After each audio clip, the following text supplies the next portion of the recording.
It's called to order. The kids can be in here. Yes. Okay. Good. Yeah, we just give a couple things. Yes. Good? All right, call the Air Shirley Regional School Committee meeting to order, 7:07. This meeting is being recorded by our friends at Shirley Public Access. Roll call attendance, Mr. Gleason. Here. Mrs. Granger. Here. Mrs. Reshoots. Here, please. Mr. DeFore. Here. Under the wrong name tag. Just momentarily. So I'm not blinded. And I am here. Please rise for the pledge. You're the flag. Where is it? Close enough, Mrs. Granger?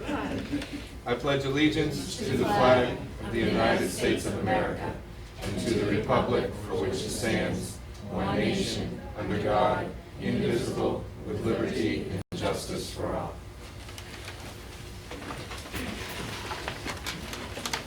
Thank you.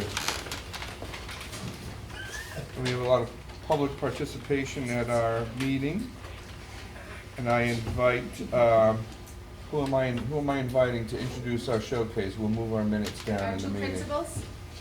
Very good. Mrs. Joe Peterson, principal of Laura White, and Mr. Fred Decky, principal of Page Hilltop. Welcome. Thank you. Always happy to be here as we do, and especially tonight as we get to showcase. In just a short bit, we're going to show you a video from our Mrs.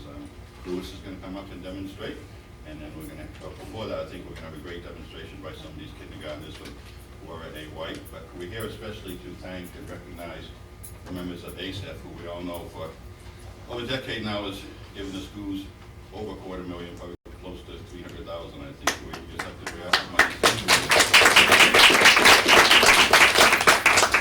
And these monies were used for buying iPads for the first graders and the kindergarten. We are so grateful for it. Really enhances the students' learning. And to prove the point, we brought some of our brightest stars with us tonight. They're actually going to do a little work on the iPad that they do typically in a center. So I'd like to introduce them first. Is there another child with us? Yes. So first we have Miss Molly Cormier and Matt Hines and Jay Taylor. And they're accompanied by their wonderful families. Thank you so much for being here. And we're gonna just, should we sing a song while we're familiar? Oh, and my teachers, of course, Kim Rock and Jen Silva, our kindergarten teachers. Welcome.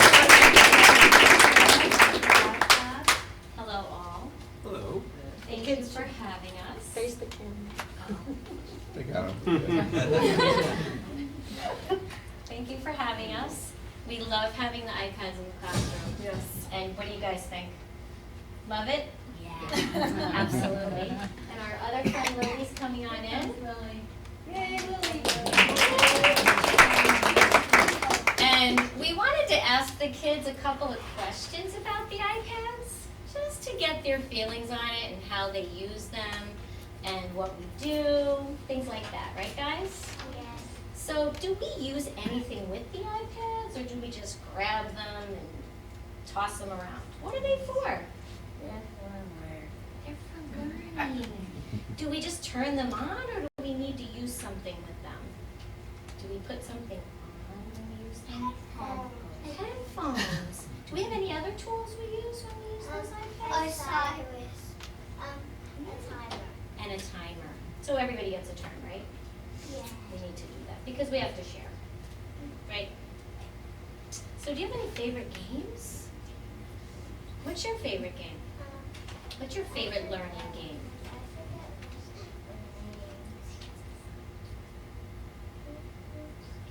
That's okay.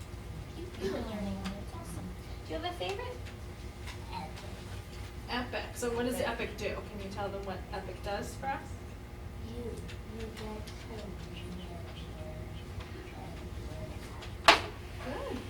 How about you, Ma'am? Skyfish. What do you do on Skyfish? What does that help us with? Spelling. Some words? Letters? Yeah, it's like putting out of it. And what about you, Jake? What do you? I I know you love to do something. Lexia. Alexia. What are you doing, Alexia? You roll and you get to new levels and you get a award when you complete a level. We love those. You are rocking, Alexia. So let's have volunteer. Molly, do you want to go first? And Matt, because I know you guys like the same game. Let's come over here. You guys are doing great. All these people are so excited to see you. Let's see how. Do you want to do the code for me? They Wait, know what the are they again? Yeah, we know. And let's pick our game. Where is it? All right, let's let Molly press next, okay? Choose a costume. You agree? All right. Choose a level to start. Should we do a high one? You probably made it 14 so you can finish it. Going for the high one, I like it. All right, how are we gonna do this? What do we have to do? Molly, go first. That's okay. You wanna go next?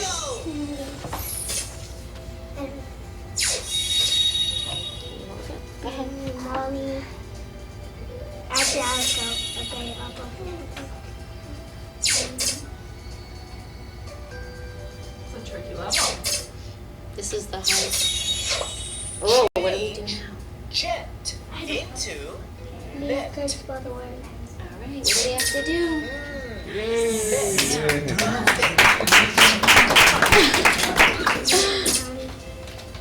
All right.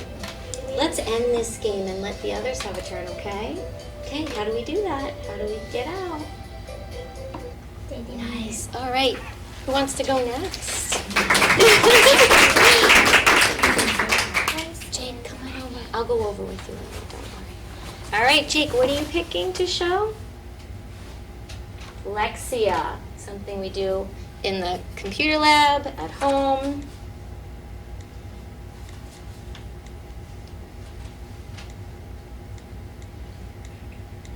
Nice job logging in. Wow. Nice.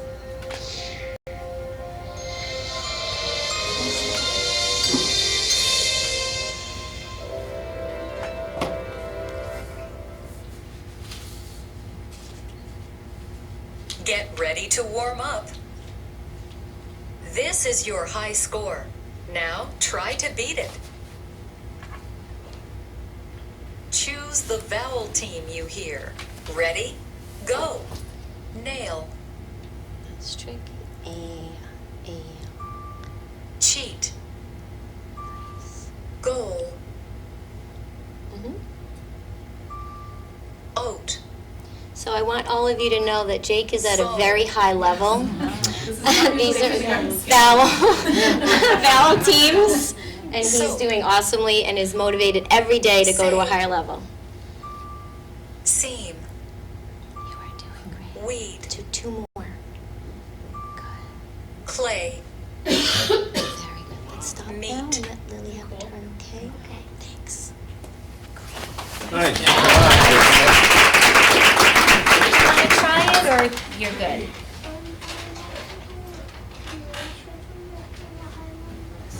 Sure. Is that all right? Okay. Do Lexia Absolutely. on her level? Great. All right, let's get in Alexia. Good work. Bye-bye. Let's get a new person.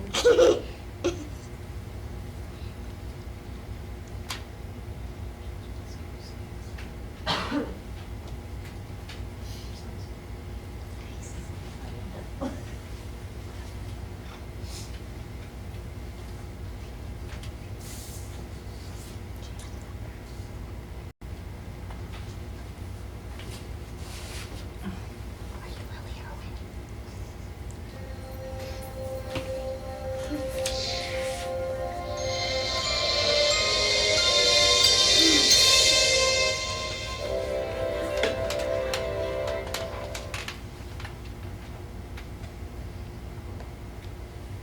Get ready to warm up. This is your high score. Now try to beat it. Choose the vowel you hear at the beginning of the word. Ready? Go. In. Uphill. Ooh, that's a tricky.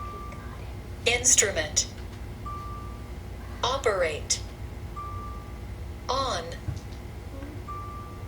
Emperor. Eh? Ooh, I like how you said it. Inch. Umbrella.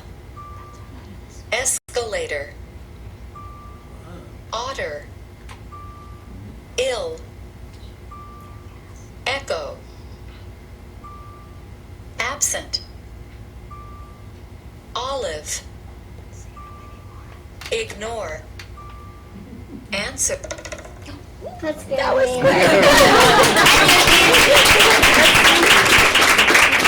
That scared me. We're gonna sign up. Do you want to ask them anything Yeah, else, you guys want to Miss? stand up one more time? Yeah. You Oh, guys. yeah, okay. I was just gonna say, Mrs. Rock, could you go back to the desktop and show the apps? Sure. Talk about those in a few minutes. That to go along with the iPads, we have to buy apps, Yes. and the district has purchased many. And if you could explain just a few of them. Absolutely. So Lexia is something we do in the building as well as at home. The children can log in at home. And they seem to like that a lot, even though it's not just a fun game. And we also have the STAR literacy, which we do assessments, so we use the iPads for that as well, especially for the kids that need a touch screen. And then some of the learning games, they're really based on what we're teaching, the core curriculum, patterns, phonemic awareness, jump in anytime. Sight words. So this one is sight words. I'll just blink it and then you can just see the cover and the little intro. Welcome to Sight Words. Together, we will learn how to read instantly the most frequent words in the English language. Tap on the Start button. Who are you? Select your player. Create your profile. So you get an idea Tap about that. Who are you? Sorry. Select your... We have rhyme time. Rhyming is really important for a reading readiness skill. It tells us a lot. It helps us with hearing, decoding, producing.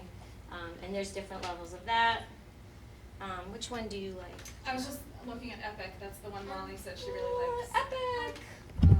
And if you're a teacher, you actually get it for free, and you can get each of your students a login, so they can go and listen to stories, and it increases. It'll get them stories at their interest and at their level, and that they can read along with, and it helps them listen to the fluent reading. So we have a profile for each child. And we can pick and choose books that they like, so it's personalized. Which one am I? Sure. And then there's math, Yes. annotations, there's handwriting. Oh yes, we have the Letter glow writers right. on there, yeah. Whoops, wait 1 second. Glow formation. Is that the glow draw? Which one do you? I usually do the little writer, which helps them with the upper and lowercase There's writing. whiteboard. And these are like more universal apps. So there's a whiteboard app, a chalkboard app. There's a phone app where they can it actually looks like they're texting, so they can text their sight words. So they like that because that's. Oh, the phone one? Yes. I think Yeah, it's they phone love for the kids, phone one. yeah. Phone for kids. Oopsie. That's the one Lily likes. They think I they're really interesting. love having them in my class. It's been such a good addition to my class. I've always done literacy centers, and it's just been able to add to that. And they can do so many things on it. And even with math, we do our math curriculum, and then that's a kind of a go-to center that gives them extra practice on what we're working on. There's endless apps that we can look at, which is really nice. A little writer. Here it is. Yeah. Sorry. And this is what we have them use the stylus for a lot, so they can practice. You want to their get a pencil graphs, stylus too. for me, honey? Right in there. I brought one. And Right in the bin. See it in Oh, there? careful.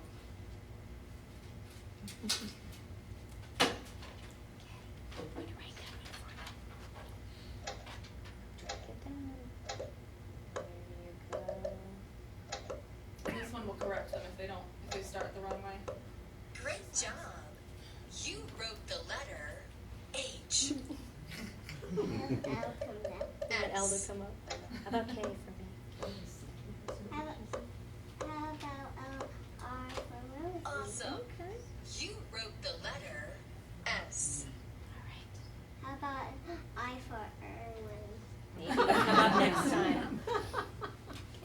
anything else? Would anyone else like to ask us anything? Can you guys tell us your favorite thing about iPads? We get to learn, good answer. Not coached at all. Really.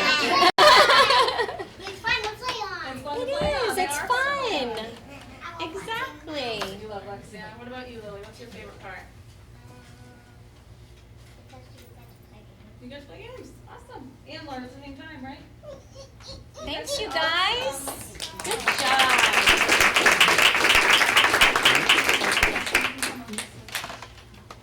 While Mrs. Lewis is getting the PowerPoint, I'd like to recognize our ASAP members that are here with us this evening. So if we can have Mrs. Vicki Ann come stand up, please, so everyone can see you. Mrs. Cummins and Mrs. Magno, please stand and get recognition. I'm gonna, Mrs. Granger on school committee.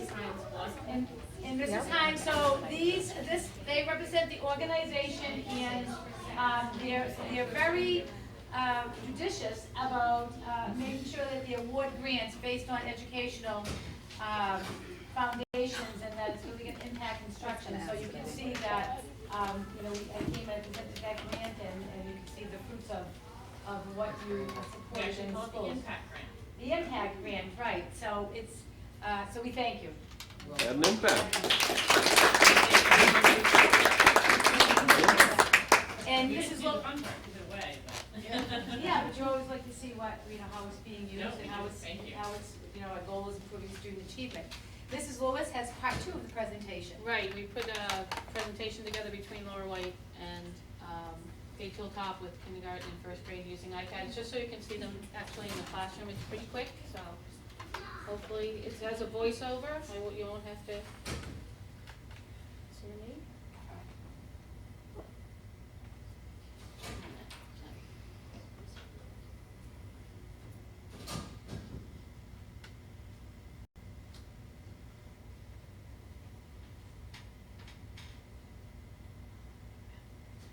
That's the Lewis residence. Good evening, school committee and other distinguished guests. Here is a quick peek at how our students use iPad centers at the Laura A. White School and the Paige Hilltop Elementary School in grades K and 1.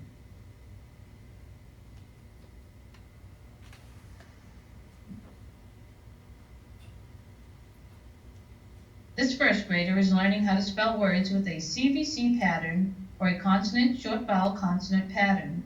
The iPad provides pictures to help the student identify the word.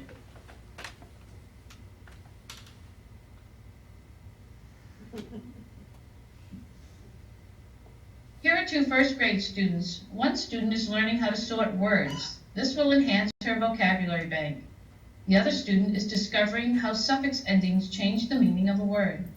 Let's take a look at these 2 students in action.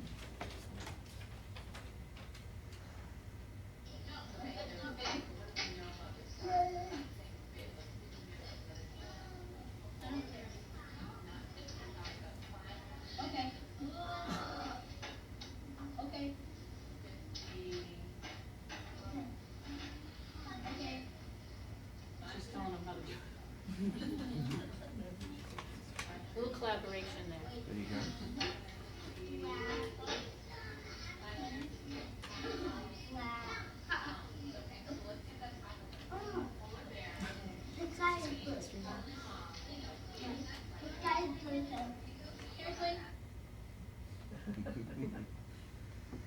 This first grader is matching rhyming words. This skill will enlarge his word bank.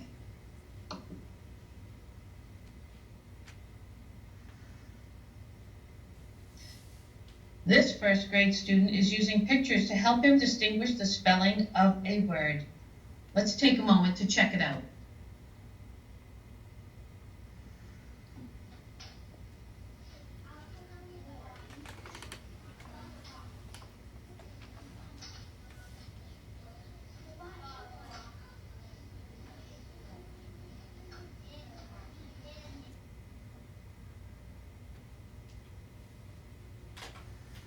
This student is learning correct letter formation. The iPad app allows students to follow the proper path when forming a letter.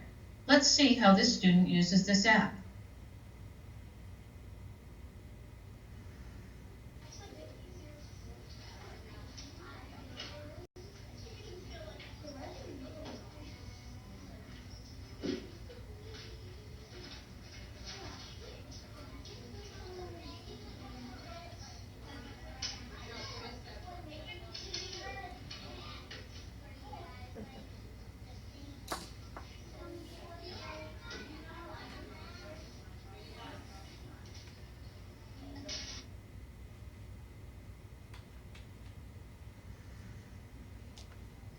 Here is an example of a kindergarten teacher incorporating iPads into center time.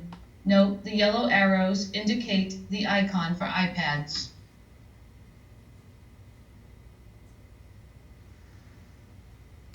These two students are working together on a math game.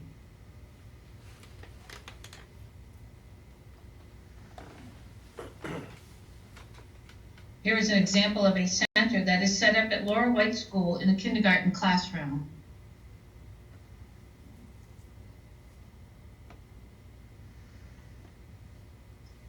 The next two slides show students using the iPad to access Lexia. Lexia is a technology-based reading program that increases reading proficiency for students in grades K through 4.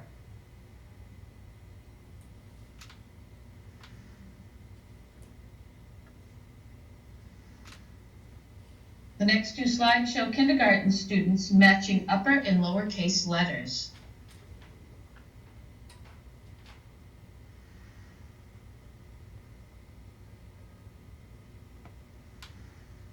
This last slide illustrates a kindergarten student learning initial letter sounds through picture cues.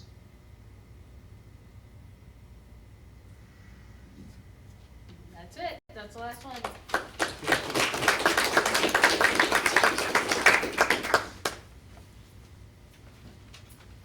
I had something else, but do you think we're running out of time?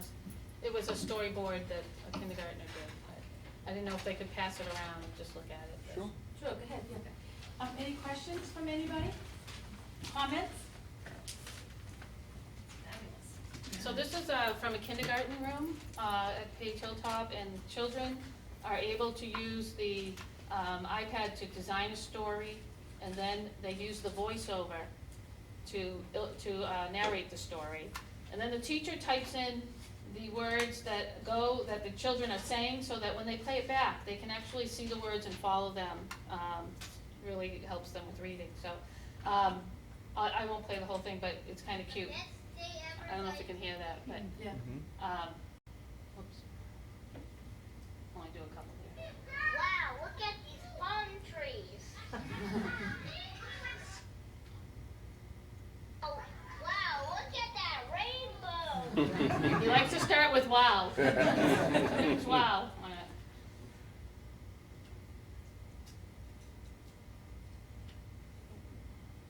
This is the best day ever. That's the name of his story, so it's cute. They really, and the teacher said they love it. They can't wait to get to these centers and use the iPads. They're just really hooked on them, so we thank you again for. How often would they use them, like daily or? Oh, yes. Yeah. That's great. Yeah, they're incorporated in, so they're doing centers every day. So they're incorporated in their center work every day. Great. Plus they help individualize and personalize learning.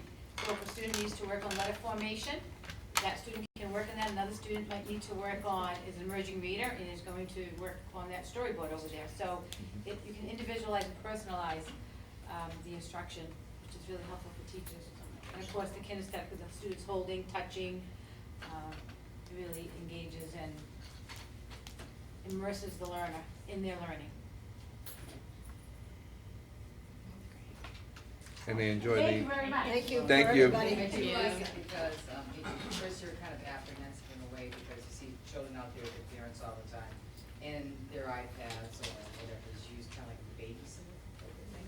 And here the children learn to use it as part of their education and how important it is to learn, not just to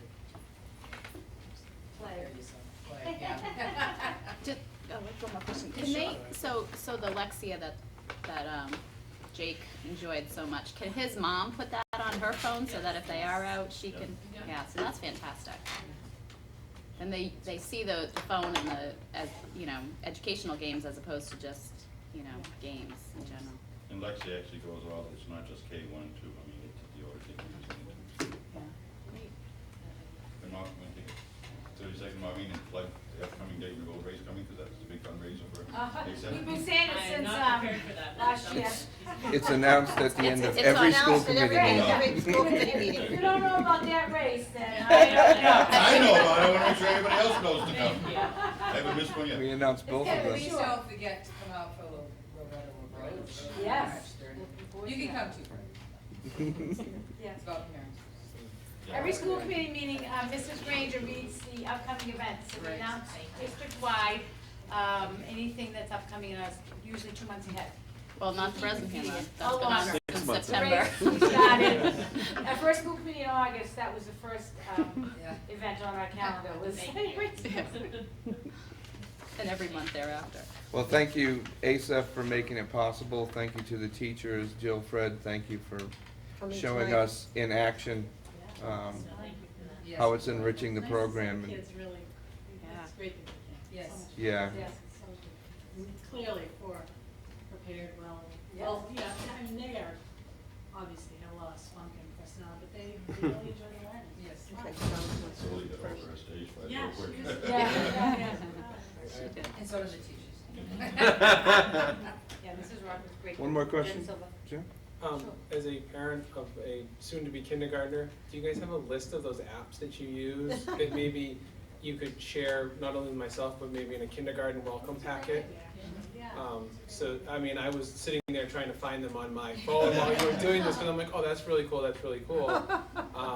You know, so that I can put something on my iPad so that my son And I can wonder start. if they may send them in their newsletters, but Okay.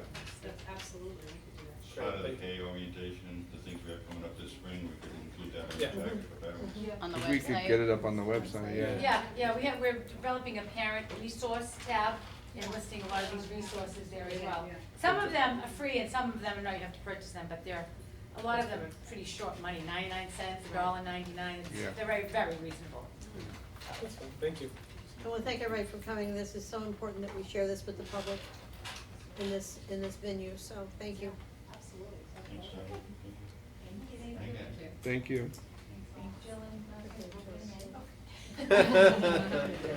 Anytime we show Jeff. Cute ones too. Yeah, and Beth, where's Beth? Thank you so much for doing that PowerPoint.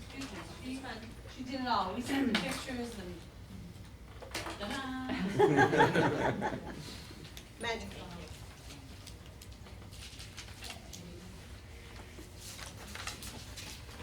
All right, moving on. Approval of minutes, entertain a motion to approve the minutes regular session, March 1st, 2016 for release.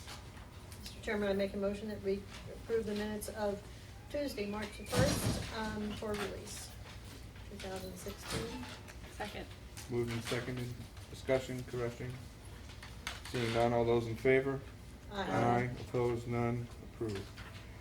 Entertain a motion to approve the executive session minutes, March 1st, 2016, not yet for release. Mr. Chairman, make a motion that we approve the March 1st executive session minutes for not for release. Second. Moved and second, discussion. Seeing none, all those in favor? Aye. Opposed, none, so voted. Superintendent's report, Dr. Malone. Mr. Chairman, I request that we move up the presentation on Narcan. Yes, absolutely. So to start, I'd like to call up our school physician, Dr. Stephanie Godfrey. I'm not sure if the school committee has met her prior. She's been our school physician now for 2.5 years. And as you know, I've publicly stated many times, we don't have a nurse leader at this time, so she's been a resource to me and a support, and to Mr. Plunkett and Assistant Superintendent Hamel, and navigating us through some of the challenges and health issues that we have. And as you know, the opioid crisis has been in the news and has been something that has impacted our communities across the Commonwealth greatly. I don't think there is a community that hasn't had some kind of overdose due to, opioid overdose, and the community has mourned the loss of family members. It's impacted our children, and it's really had a detrimental effect on our families and our communities. And as a school superintendent, I stay abreast of what is going on throughout our schools in the Commonwealth. And many schools, over half the schools in the Commonwealth at this time, have stocked Narcan. And you may ask, well, why would we want to do that in our community? Are you suggesting that we may have an opioid problem among our students? And the answer is no. The answer is that we don't know when we will have a problem. And it's not only directed at our students, but it's also at our visitors that come into our buildings. Our buildings are open to the public, so at any time, you may have a situation where, and Stephanie jump in at any time, a situation where a visitor could be having an overdose. And so we have really focused on preparedness in the area of crisis management in our district this year, and this is one, in my recommendation to the school committee and to the public, this is one area that, again, I'm recommending that we prepare for. So I'm going to turn this over to Dr. Godfrey, and she can say hello to everyone, and she's going to give you a presentation on this. Thank you. Dr. Godfrey. Thank you very much for having me. So we absolutely have an opioid abuse crisis in the country and definitely in Massachusetts. And as we say, Governor Baker is leading a lot of initiatives to help us to fight this. Deaths from prescription painkillers have reached absolute epidemic levels. In 2010, there were 12 million Americans aged 12 and over who reported non-medical use of prescription painkillers.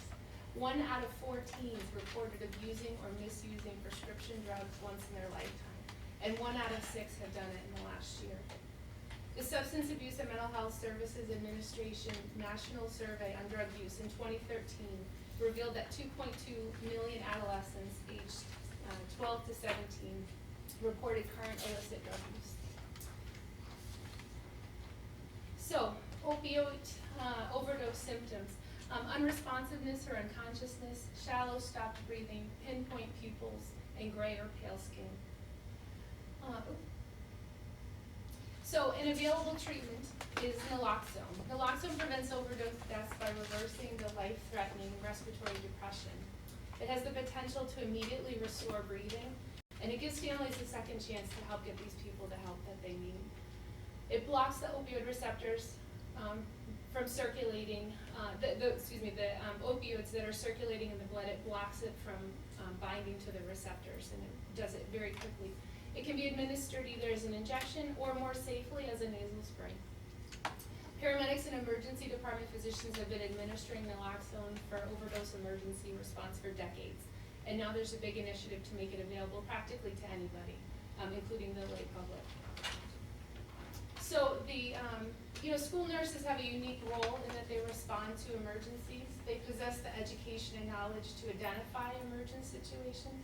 They manage emergency until they're relieved by EMS. So if they identify that there's a patient in distress, and some of those symptoms we talked about could either be a diabetic coma, it could be anaphylaxis to a peanut, it could be a variety of things. One of the benefits of administering Narcan is if it's given unnecessarily, there's absolutely no harmful side effects. Much like giving epinephrine if somebody's unconscious, or even giving sugar. The majority of time when people are unconscious from a diabetic issue, it's because their sugar is low. But if their sugar is so high, if it's 800, 900, giving them an extra little bit of sugar isn't really going to make that much of a difference. So there's certainly steps that medical professionals can take that can quickly reverse a very terrible situation. So as soon as anyone would identify that there's a patient in distress, you can't immediately identify it's opioid. You would activate the EMS system. And it would be if anyone were choking or having any sort of medical problem. We will be working on the protocol. There are already protocols in place in other schools, so we will adjust that if needed for our particular schools. But there will be a kit of some sort that the nurses will take with them to any sort of a medical emergency. So if opioid overdose is a consideration, that they can administer the Narcan, and that Narcan will only be stored in the nurse's office. And again, it typically will be working within 3 to 5 minutes.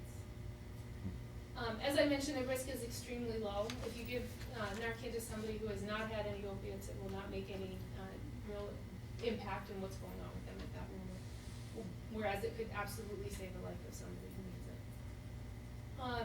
There are a lot of online courses, and some of the nurses have some training already, but we will be setting up a hands-on program from a gentleman named Miles Leo. He's from AIDS Project Worcester, so he'll be coming to teach the school nurses. Any questions?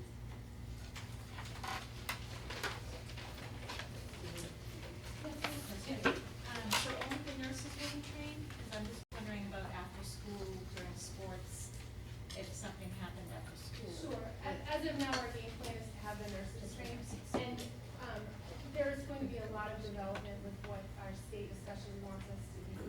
has the state looking at, managing this opioid crisis. So certainly it may be available in other situations. Our main goal to get this program rolling is to get the nurses trained and have it available. But it's a sort of a similar fashion to EpiPens, and diabetics provide, yeah. I'm glad you mentioned the type 1 diabetes, because my son is type 1 diabetic and refuses to wear a medical alert bracelet. There's some very fashionable. Because he's a teenager, he won't wear one, so I was like, oh, they Give him have a the tap. passion to give him an opioid. Give him a tap. It's cool. Right. They look good, they do, they I look know. fantastic.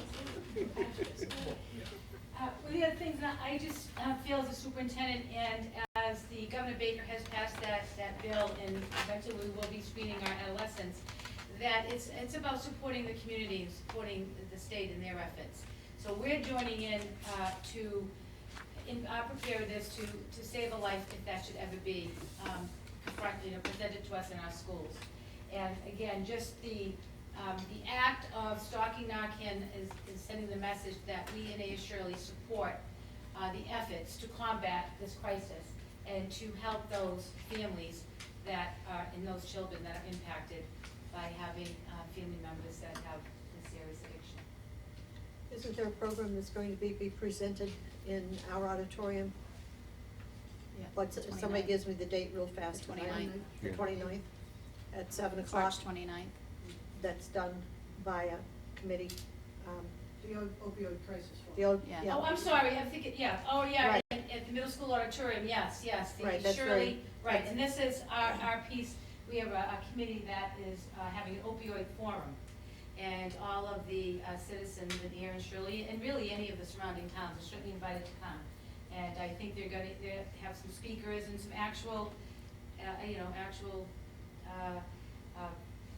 addicts that will tell their story, whether they're in recovery or, I'm sure they're in recovery, but we know that addiction and recovery is a battle, and that is a lifelong battle. So I feel strongly that we support, and I know school committee has asked me about what are we doing in our schools and what are the efforts that we're putting forth to join in this fight against the opioid crisis, and this is one of the actions I think is important. Okay, so to repeat that, it's March 29th at 7 o'clock right here in our auditorium. Yeah. Would this be all buildings? All schools? Yes, because of the, adults coming in. Yeah, that's what, yeah. Yeah. And this will be part of our crisis plan that we have. As you know, last week, or may not, I spent 2 days on hazard training with both chiefs and fire chiefs in both towns, and so they're aware of this plan in the schools, and we intend to make it as part of our crisis plan as well, in our effort to be as prepared as we can be in should any crisis present itself to us in the schools, whether it be a bomb threat, an overdose, a intruder. The best ways of keeping safe is being prepared. So. Mr. Gleason? Is it expensive? And does the recently signed bill provide any state aid to school districts to help stock it? It's fairly expensive, but we would only stock 1 dose, in our schools, or 1 to 2 doses. I think not expensive. Yeah. I have heard $20. Yeah, $30. Oh. And just recently, in one of the publications, discounted Narcan is available to cities and towns, so I also have that, that they're gonna discount it to cities and towns, and so we would be able to participate in that as well. Excellent, thank you. Yes. I'm not just the camera guy here, but if I may. Don't emphasize yourself, it's very important. It's a very subject close to my heart here.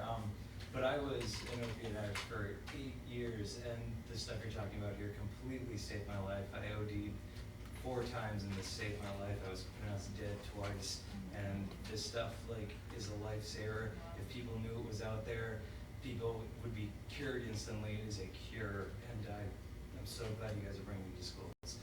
It's the smartest thing people could do. If people knew it was out there, there'd be less people. They're not criminals, they're sick. There'll be less sick people out there. And I think it's a great thing what you guys are doing. And yes, it is cheap. The doctors offered it to me after a few times, but once it's offered, it is It's great. And I'm really glad you guys are doing this because kids are getting younger and younger into this kind of stuff. It's scary stuff, you know. Well, thank you for your bravery and sharing your story. Yes, thank you very much. Story with us. Yeah, no, I'm the happy ending, so. That's good, yes, yes. Outstanding. Yeah. We're also working with Mary Ann Kapinski. She's the Director of School Health Services at the state level, and she's given us a bunch of training materials and protocols and procedures that have already been implemented. So, like anything, you have good models to follow, that's what we'll do. So, the next step will be to train our nurses on April 6th. Yeah. And begin that. Are you anticipating putting a policy together for our manual around this? Or? Yeah, there are Putting it procedures under and protocols, crisis. yes, I will, yes. Okay. Yep. Dr. Godfrey, nice to meet you. Yeah, we would like to meet you. Thank you 2.5 for, years ago. thank you for coming and briefing us on this. And she's provided professional development for our nurses, and she's very well respected and very well liked by our nurses. And I have to say, she's been very responsive to me anytime I've needed her, so, she works very close by. Great. And, so, yeah, she's busy woman too, she's a small, young family. Might be well, the kindergartner next year. Although I don't live near it, so. We could choice it. There are houses. Welcome to come. There are houses available. And we saw two for sale today. I know. We have iPads. I wrote a bunch down too. So Dr. Godfrey actually is my primary care physician, so I do know her. Small world. I kind of laughed when I saw the agenda. I was like, oh, hey, I know her. Thanks for coming. Thank you. Thank you very much. Appreciate it, taking time. I'll talk to you soon, thank you. Thank you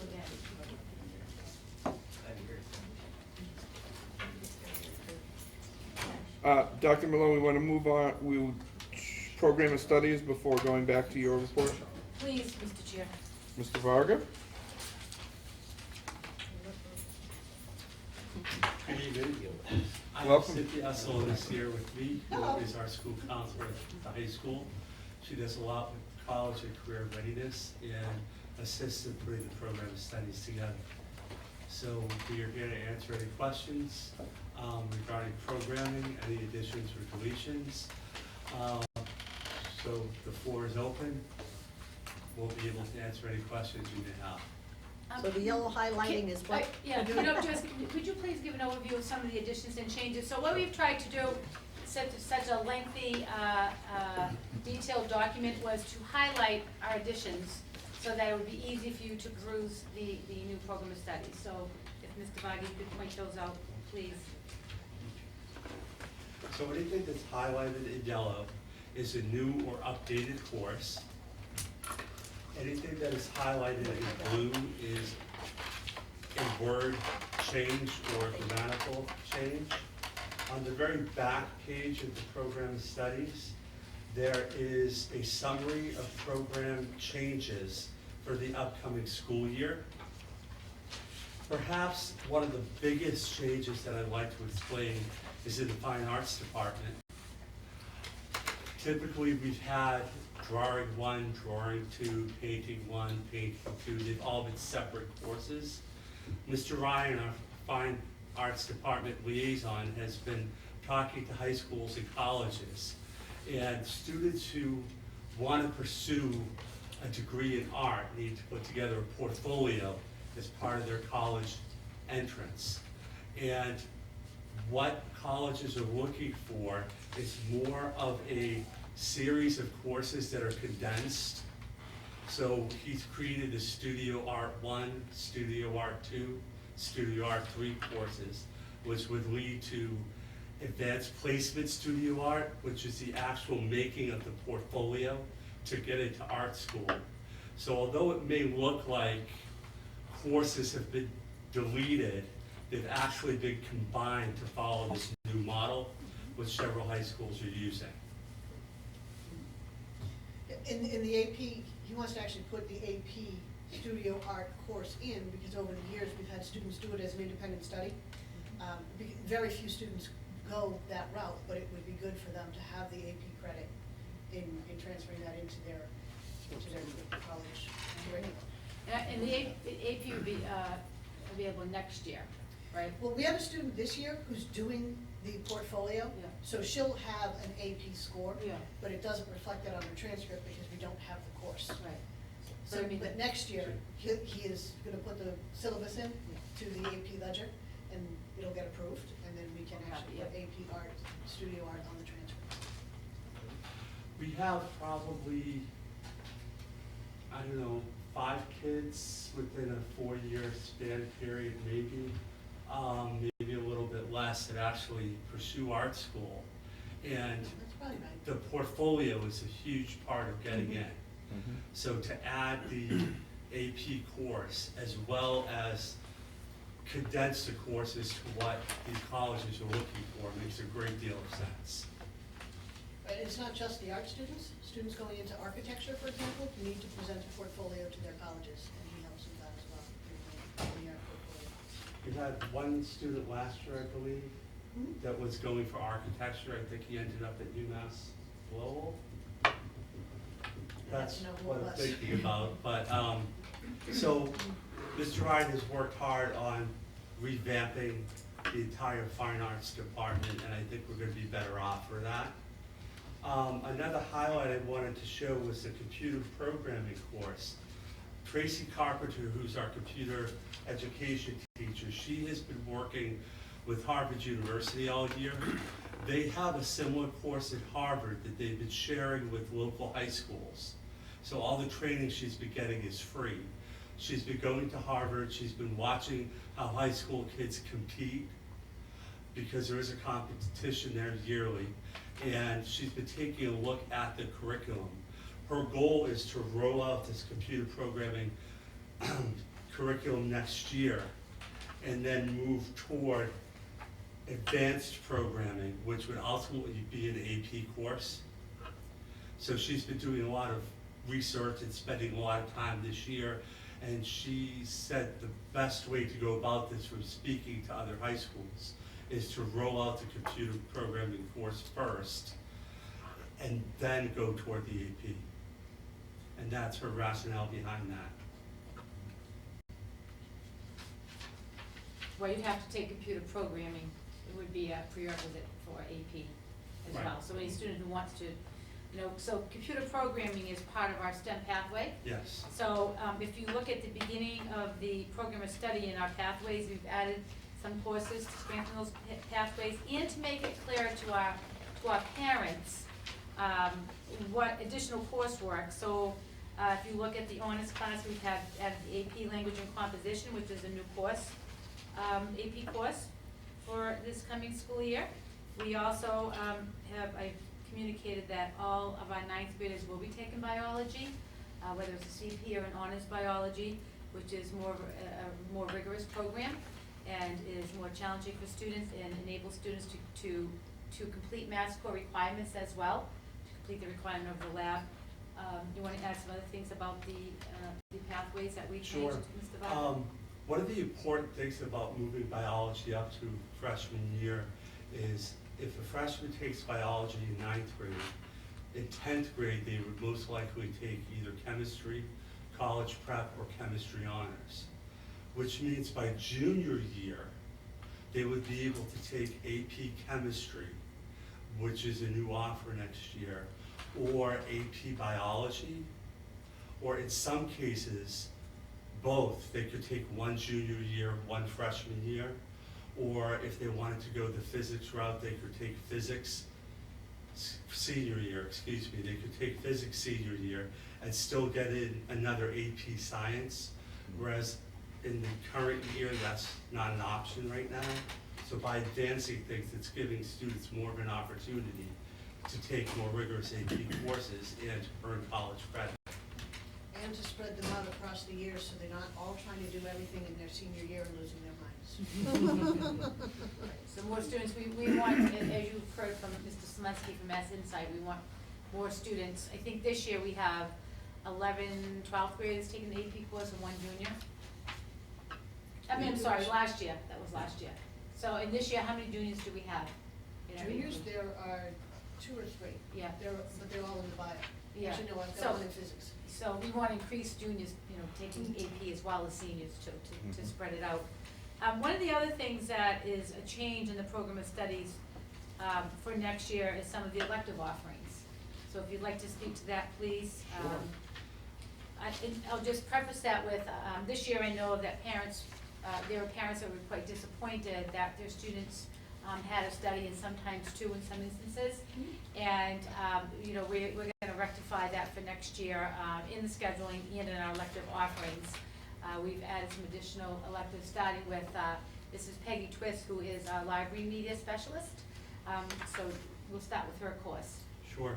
She's going to be offering a course in research methodology and in text citation, how to write a research paper, how to discriminate online a good source versus a bad source, and show students how to really make the most of, one, the technology that's available to them, and two, the resources in our library. Nowadays at college, everything's online as far as any type of database. Instead of the card catalog, there's databases available, encyclopedias are online, and we find that some students still want to go to the shelf and pull a book, which is a good resource, but not necessarily the most up-to-date. So we want to make sure that we can familiarize them with all these different types of technology and access to research to put in their writing, so when they do go off to college, they're better prepared. Because a freshman in college doesn't necessarily get that training unless you're an English major, you're sort of forced into it. But every discipline requires students to write research papers. So by offering this course, we're actually setting our students better up for their future. In research is part of the new standards, you know, our new framework, and at our high school, we use students write their research according to the MLA guidelines. Yes. And you know, so that is your citations and references and all of those technical pieces of writing a research paper, and that MLA style is required through undergrad. So learning that in high school and having a formal course takes them right through the first 4 years of college, and then when you go into your master's, then you have to move on to APA when you write your research papers. And APA is not... Sure, Mrs. O'Connor has a question. Sure. What grades will you offer that to? Can they take that as freshmen? We'll start with freshmen. We have it open. But the goal is freshman year, students would take the course to make the next 3 years that much easier. Absolutely. No, that would be fantastic. And if the students get a really good solid foundation in MLA format, the switch over to APA is very easy. There's not a whole lot of differences. So we're definitely going to be putting them in a better place. We're pretty lucky with the electives in the English department as well. We've brought back some courses that used to run, and this is on page 11, Theater Arts 1 and 2. And a new course that we offer this year is, next year is going to be improv. The new course this year is scene study. We have a part of our English faculty who's into improvisation and plays in Boston and Cambridge, and he actually does this live. So we have the talent, whereas before we had the courses, but not necessarily the talent. So this seems like a really good match. It's something that he really wants to do. And I know in his scene study classes this year that they're quite full, and the kids are enjoying them. So by adding these additional courses, it's going to help sort of spread out the balance of numbers in electives, which I think is going to be really great for our students. The fine and visual arts section I've talked about. These courses are here, and if you spend a moment, you can see that Mr. Ryan also merged photo and video together, and computer art and design. We used to have something called graphic design. We used to have something called video production. And then there was a digital photography course. So it just made sense to merge some of these things together, so students could really, in one course, get the entire experience, as opposed to starting out in one level and then wanting to take the next level, but they may not be able to because of a scheduling conflict, or the course is full, or something like that. This actually gives students one experience at one time.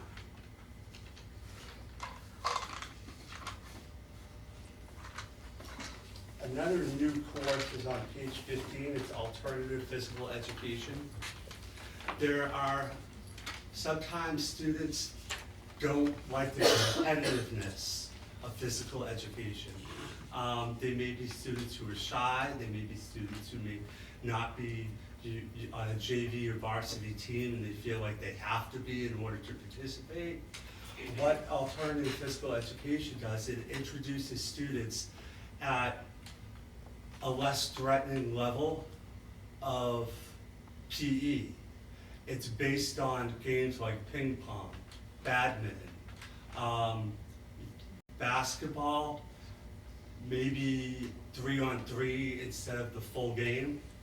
So what Mr. Giusto's hope is for kids who don't necessarily like PE or don't think that they excel at it, this gives them an introduction so that they can actually continue with PE, because we're required by Mass Core to offer physical education once a year to each student.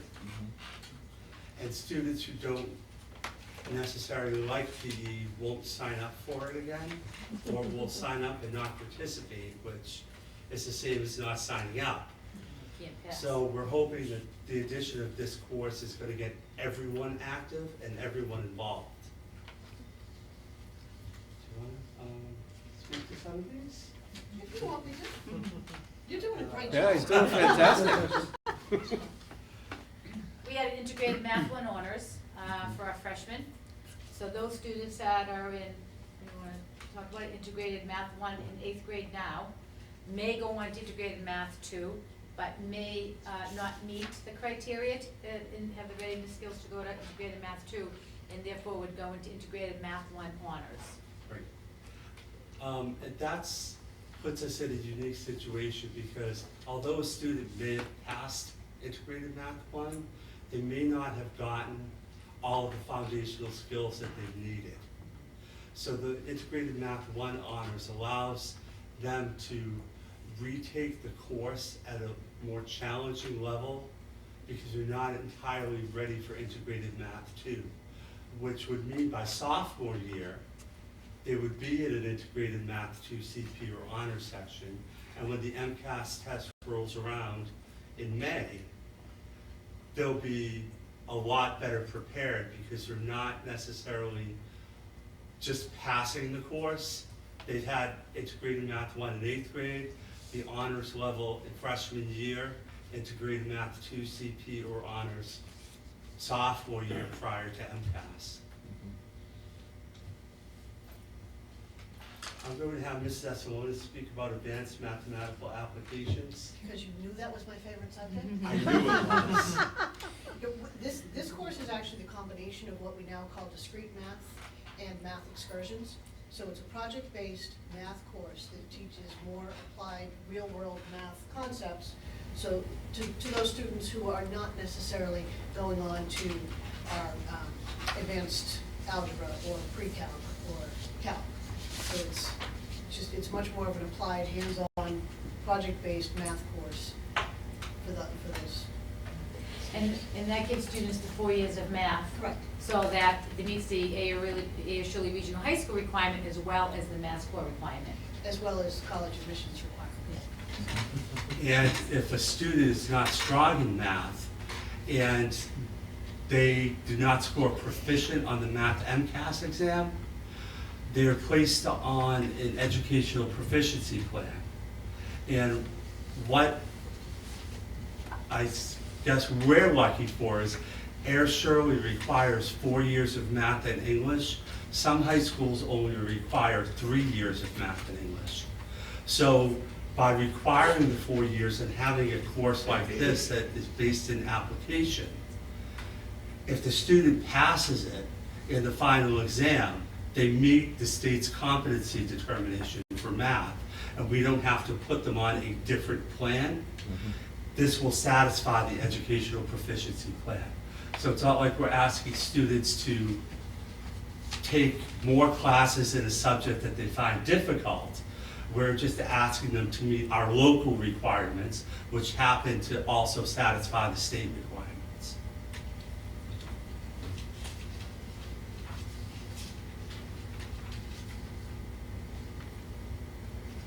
So you already mentioned advanced placement chemistry will be offered next year.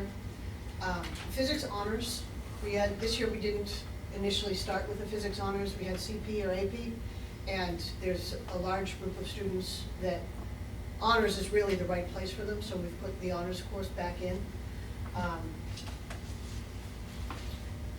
And then we're offering an astronomy and meteorology course to grades 9 through 12, a history of the earth, 9 through 12, and then a STEM internship just for seniors who are interested in doing those internships in a STEM field. And they'll have a site placement and whatnot, so that'll be good. And an in-school supervisor that would work with them, so when they're not placed at a site, they'd actually be working one-on-one, two-on-one with one of our teachers in the STEM area. And that internship would comprise of research in the area in which they've been placed, what they're learning, how they can apply what they've learned in school to what they're doing. And a question that I have, if the electives such as infamous crimes, criminals and trials, American women, then and now, history of rock and roll, under the Mass Code, there's so many electives that students have to take. Do these electives meet that requirement?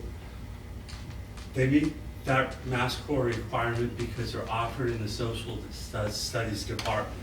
Actually, we have had the course History of Rock and Roll before that was taught by our band music teacher. And it's really a history course. He taught it, but he wasn't at a comfort level that he's not a history teacher. So we moved it into this area because it was a popular course for students to take, and we wanted to make sure that they got credit for it.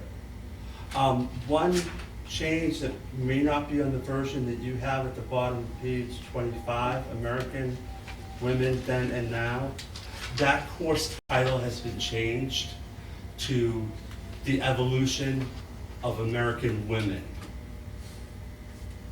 Because in further discussion with the person who wrote the description, Dr. Malone, Mrs. Hamill, and actually looking at this course description, it's a more suitable title.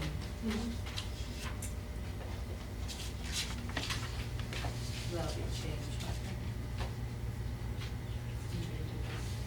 That one. What we added to page 30 under college and post-secondary planning, we were lucky enough this year to get the funding for Naviance, which is grades 6 through 12. It's a college and career readiness program, which replaces some of the free state programs that don't really do the right job and help kids. A lot of our neighboring school districts use this program, and we're in the rollout stage this year. So we've added the information about how Naviance can be used for college and post-secondary planning. We intend on rolling out next year a more formalized curriculum. For example, this year the 8th graders took. They're going to be doing some college and they're doing some career exploration with a particular unit in Naviance, and I'm not exactly sure when the middle school counselors are going to do that. But this spring. What that means for us at the high school is, in 9th grade, they come in having done some career exploration. Whereas in previous years, there was no formalized way to capture that information. So what it's going to help our counselors do is build upon the 8th grade interests and going forward in high school, again, going back to the courses of study recommendations that we talked about at the beginning. You know, advise kids, while you're doing all of this work in Naviance, it's leading toward science, it's leading toward liberal arts. So let's take a look at our recommended courses. So grades 9 through 12, this is, you know, a plan you could follow that would make sense based on the work that you've done. The breadth and depth of Naviance it's huge, and there are so many different things in there that students can use independently and under our guidance. So the 9th graders coming in next year, they're going to actually do a unit on how do I learn. So they'll learn about themselves as a learner, which will help support their interests in these different courses. And question? So we had the 4 pathways. Yes. And how did we advise students on where to go and where to focus? Did we start within 8th grade working on those, or when was that set into action for an individual student? Well, the pathways were introduced last year. I mean, when were they advised as to how to approach that? When the other high school counselor, Kim Sweetland, and I came to the middle school and we talked to the students in their social studies classes. Okay. We talked about the pathways. We Wondered talked what about the process was. Right. And then, of course, over the course of the year with the current 9th graders, we talk to them about their courses and where they're going and what their grades are and where do you need to, we're about to start with the 10th grade, moving them into the 10th grade now. So all of those students, most of those students took Principles of Engineering 1. So if they took Principles of Engineering 1, they've got to take biology, but they may also take Principles of Engineering 2. So as we have these discussions, they're being advised into which direction they may go. The students that are in 9th grade that took honors biology this year could potentially go to AP biology next year and or chemistry to prepare them for AP chemistry in their junior year. So those conversations are taking place annually with the students. This program is going to help us do that more efficiently, because they'll be able to go in and look and say, oh, if I want to go to that kind of a college because I've started looking at it when I'm 14, they'll know what kind of pathway they need to be on. That was an excellent question, Joyce, and I wanted to tie that back because through Naviance, we can personalize and really have a conversation with students and say, are you interested in the pathway? And then somehow we record that, whether it's an Naviance or whatnot, and then keep them on track in that STEM pathway track or early college track. And Mr. Wagner and I, and I believe the counseling department, were talking about humanities pathway that we can identify now with all the electives that you have. Arts and humanities, which is another, almost like a liberal arts track that students would take as they go through. One of the things that parents, and I'm going to talk about 8th grade registration when I present my superintendent's comments, but really a student could go to high school and graduate meeting the mass core requirements, the honors, and AP in STEM pathway, all concurrently. Yes. You know, concurrently and throughout your career, and that's a rigorous, ambitious goal, but it certainly can happen. And with the pathways, one of the things that we're discussing with the kids is you're not locked in anywhere. There could be movement. That was my next question. Because that's very important if we want to have a student try something different or express an interest in a certain area. We need to make sure that they know they're not locked in anywhere. This is just a plan because you may be interested in this now. You could follow this plan and this is where you're going to end up. However, I know for myself personally, I never get to anywhere with a straight line. There's always detours or sometimes circles. So that's just life. And it's important to let the kids know that. Right, and frankly, the pathways actually intersect. All of them intersect with each other. You can be in the STEM pathway, but you still are taking the AP science courses. So how often and I know Naviance sounds like, have we started, didn't we start Naviance last year, wasn't that? No, it This was is your- we talked about it though. right? Yes. So, because high school should be exploration, Yes, and then they don't have to do it in college, which is Correct. handy, and cheaper. yes. 2 kids in college, yes. Yes. So how many times do we look in on this student and check with them and touch base with them and collaborate with them, I guess is probably the best word. Well, I can't really give you a number, because some students, Well, generally, what would you like to do? what would I like to do? Oh, I'd like to see every student every month. That's completely unrealistic. But that's what I would like to do. Right. In the Can I class. jump in? You sure? I would like, we have 2 counselors. A thought in my head has been, if each counselor meets with 4 students a day for 15 minutes, at the end of the week, you've met with 40 students total. At the end of a 10-week semester, 10-week quarter, you've met with all the kids in the high school once. Now, granted, emergencies come up and situations arise that may, again, detour you off the plan. But in an ideal setting, if it's, the first hour of the day, hopefully that could get accomplished. Because having Naviance now, the discussions that we would have with students and the information we would glean actually has a place to stay. Gotcha. And data has a place to go. So we can work with kids and have the students take surveys and input information, and then Naviance in the background does a lot of work, the program itself, in order to, for lack of better wording right now, spit out some recommendations. Yeah, I mean, the majority of Naviance work that the students do would be in a classroom type setting. And then the individual piece would come afterwards. So a lot of the assessments and whatnot that they do is directed by us in the classroom setting. And then, well, I mean, if we could do that, that would be good. Mr. Barber, I think that's an excellent strategy, an excellent plan for guidance counselors to interface one-on-one with students. And when you were talking about making a priority, I think back to when administrators started to, were being charged to conduct instructional rounds and walkthroughs, and we weren't getting to that. And so you're in a leadership program, and so as you participate in professional development, you have to prioritize it. So as you said, 9 to 10 every day.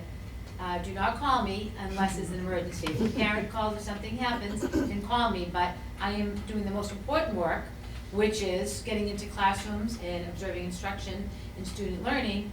As a guidance counselor's most important work would be, working with students. So it's hard to make that shift because, there's always something to interrupt that type of work. But we conducted instructional rounds this morning, Mary Beth and Mrs. Lewis.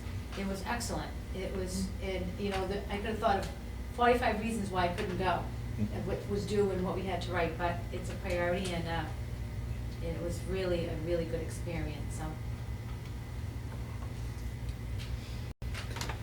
Any questions on the program of studies that I may not have addressed? Any question, Mr. Gleason? I've got a few. So if someone else has any, don't let me monopolize. When would you see a student, you talked about the freshman biology and then the science progression into chemistry as a sophomore and possibly AP. I know we've added anatomy and physiology. Where would you see that in a progression for a student in the science area? Anatomy and physiology is a science elective. It has run in the past years. We've had students who are interested in medicine or nursing take it. In the progression, I personally would see if a student wanted to go into life sciences, biology freshman year, AP biology sophomore year, anatomy and physiology junior year, and then chemistry senior year, whether it's chemistry CP or chemistry honors.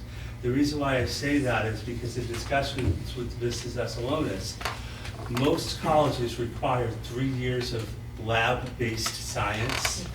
So it's important, the biology would count, the AP biology would count, the chemistry would definitely count. They like to see biology, chemistry, and physics. But if you have a student taking AP biology, that's obviously going to be a lab-based course.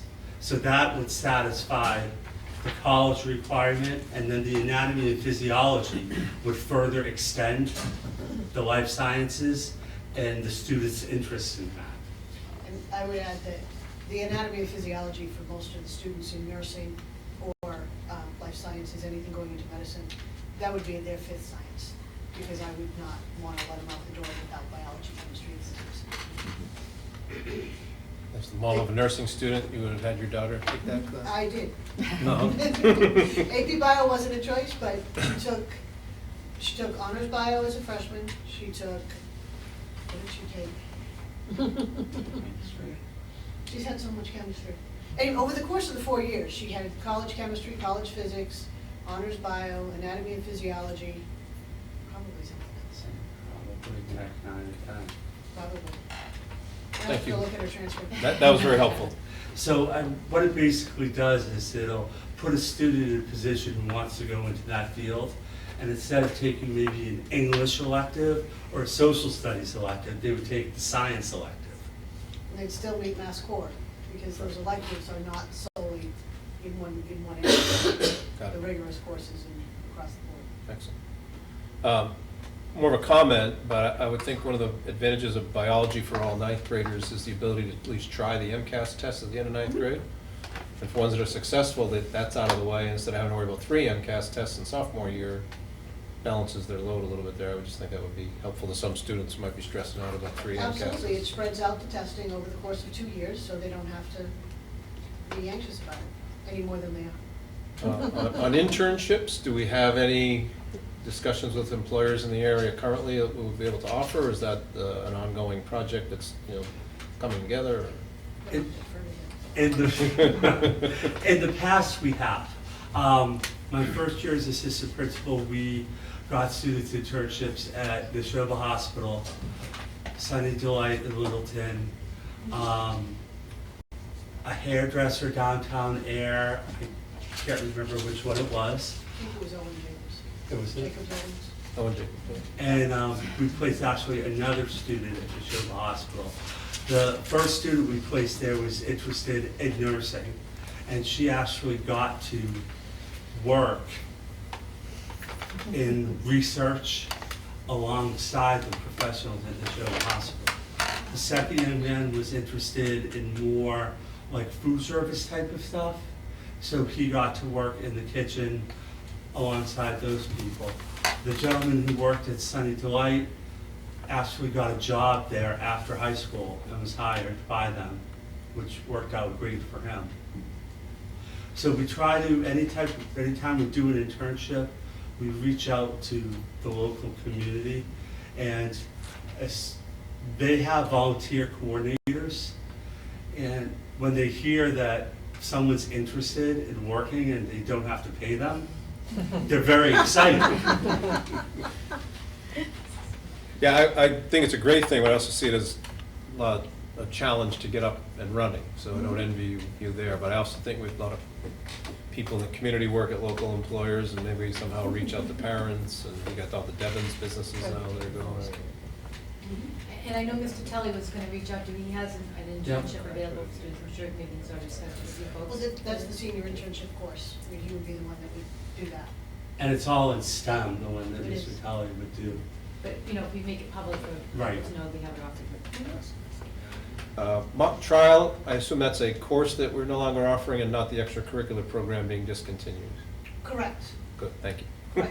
It's actually the infamous trials, and it's too long. for me. Criminals. Criminals. Right, is really what the mock trial course was. It was looking at infamous criminals and the trials they went through and how that process worked. And it needed to not be called mock trial. It just took us a while to get there. Well, Because it Bethany- was confused with the after-school activity, which is different. Right, right. On internships, I know a niece of Mrs. Magno's at another school district was able to get in with the police department doing some sort of crime investigation thing, so maybe that's another one to look into, if the police department could have something. 'Cause I We know actually she's do- really enjoying a semester doing work in the police department and looking into cases. Yeah. We had a student doing an independent study with Mr. Bugalini, and she's had some experience with the police and with probation officers. Excellent. She's done ride-alongs with the police. She's been in Lowell District Court, juvenile court, talking to the people in the probation department, and it's interesting because when we talk of internships, it's not one size fits all. It's, okay, this student is interested in X. Right. Now we have to find something to match with this student. So it's, as much as we try to prepare, I mean, the forms are prepared and the applications are prepared and the process is in place, but until a student actually expresses, I want to do this, that's the point that we reach out to the employers and we try to make a match. One thing that I do want to... Mrs. Magno, question? Sorry. I just wanted to add that my niece was doing an internship in Groton Police with Groton Constable. The students actually had to find their own internships, and then the school had to accept them. So it was it was like her going to look for a job. You know, she had to look to see who would do a student internship, a high school internship, and send in a resume, and then go for an interview. So, and then get it okayed by the schools. So I don't know if that's something you want to think about. Students have, they need to, you can guide them, but this was, she They have an did this interest. all on her own. But some of the students that Mr. Varga has referenced have done essentially that. Oh, okay. The young lady that was doing the research at the hospital, she found that. Okay. And then we helped her orchestrate how it would work with her other classes and how would she get the, we essentially did all of that. Yeah. But she's the one that made her contact and made her connections and got in all of the right people at the hospital. Now, do they have to do any assignments for the school, or is the internship just the internship? At that point, the internship was just the internship. I mean, as we go forward with this other program, it does talk about having assignments to support their learning and show evidence of what they're learning and make it really evident and obvious Yeah. that they're making progress. And they're getting something out of it. Correct. Yeah. Correct. Now that we'll have a teacher sort of assigned to it, as opposed to me sort of squeezing it in as assistant Yeah, principal, yeah. we'll be able to get it more formalized, the way that we actually want it. So, the other just part I wanted to point out here is the faculty at the high school do a number of independent studies with students that's not necessarily reflected in the program of studies. It's when a student goes to a faculty member and says, you know, I've done everything I've needed to do. I'm taking my required courses this year. I don't want to take gym again. I don't want to take a music elective. I actually want to research something that's of interest to me that I'm going to maybe use in college, or just something I want to learn more about on a personal level. Last year, we had a student do an internship with an English teacher who wanted to explore different types of spirituality and religions. We don't offer a course in religion, but he was sparked on that because Modern World Literature, which is the senior English course, looks at the Bible as literature and looks at different books of religion as a literal text, not a religious text. So he wrote up a plan, and at the end of each independent study, there's a major project that's due. So how these work is teachers will give up a prep period and they'll work one-on-one with the student to complete the independent study. There's assignments that are given, they're checked, there's discussions that happen, and the course is graded like any other course would be graded, except it's a one-on-one experience. This year we have, and I just lost it, it was at the top of my head, an example. Um, Oh, an independent study? yes. Oh, there are so many of them. Can you name a few of them? Well, the criminal justice one that is Mhm. the young lady that's at the courthouse and with the probation officers. We have some that are doing journalism. Might not be called journalism, but they're looking at wanting to write in a different way than just a regular writing course. The ones that Brittany are doing, I can't remember. We have a student who's writing a novel and has actually written a great amount of it, which is pretty impressive. In the Panther News Network. Panther News That's an Network. independent study for, I think, 5 kids. So, and that's all year long, and that's actually being supervised by 2 teachers, because you have to have one do the writing piece of it and one doing the technical piece of it. So that's something that you may see independent study in here. That's what that means. It's basically our teachers saying to kids, we'll do that with you. The student typically identifies the teacher based on his or her interest level, and then they come up with a plan which is approved by the parents, it's approved by the counselors, it's approved by me, then it's put into their schedule and it rolls out. Right, it's actually called an academic internship, as opposed to a traditional internship, because it's based in an academic setting.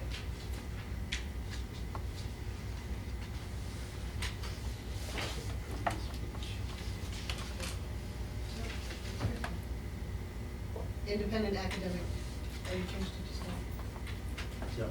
Okay, so it does say independent study. Independent academic study. Didn't used to. Page 28. I just have one more. Just one? On the computer programming course, that's excellent. It's needed, and I'm excited you guys are offering that. Is there offered any way for kids to, say, test out? Because there's kids who already do this stuff on their own. And this kid's writing Java code now in robotics, and the robotics team to do the robot. And is there a way for a kid to get credit for just, or is that independent study? Because they have a personal skill that they have. Can they test out of course, or they need to pursue that further in an independent study to get a course credit? What I would do is, I would ask the teacher if she could do some sort of an evaluation of the child's skills to see if they're ready for the next level. Because there is no point in my world to retake a course that you already know the information. So But do they test out and get credit, or they just get to he's pass wondering- along to the next level? He's wondering, in other words, his question is It's not not my like kid. out of computer programming and go to advanced. Can they, their assessment that would, you'd get, a semester credit, 2.5 credits? I would say no. I would just say you get advanced placement. You don't actually get Okay. credit for. I don't care either way, I'm just curious. Right, you know, I would encourage the advanced placement if you've already got the skills, but Okay, that's off fair. the cuff, I would say no. Okay. And that's nothing that I've encountered. I haven't had a situation yet where that's come into play. But it's certainly something that I think we need to discuss, because that's gonna be happening more and more, I think. Well, I think at this point, as Cynthia was just saying, if a student demonstrates advanced skills in computer programming, and it's a prerequisite for advanced programming, and they pass that assessment and they could go on without it, that would be something schools certainly do. That would be no problem.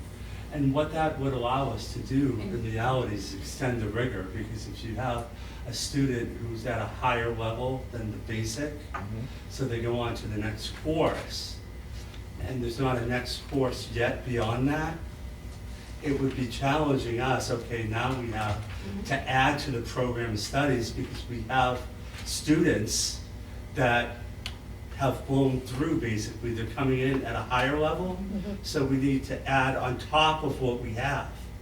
And then on top of that, if we have a student that's coming into the high school taking integrated math 3, for example, they'll end up taking pre-calculus, then AP calculus, and what math are they taking the next 2 years?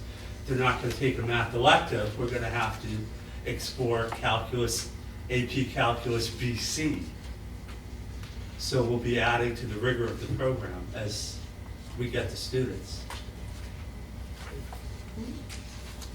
It's excellent. I really like what you guys have done, so appreciate it. That's the only questions I had, Mr. Chair. Thank you. Anyone else? I just have a question, not necessarily on the program of studies, but when you were talking about the Naviance program, are parents educated at all about the program, given any kind of background on how it works or how they can use it at home or anything like that? Does anything go home or? Yes, and sort of.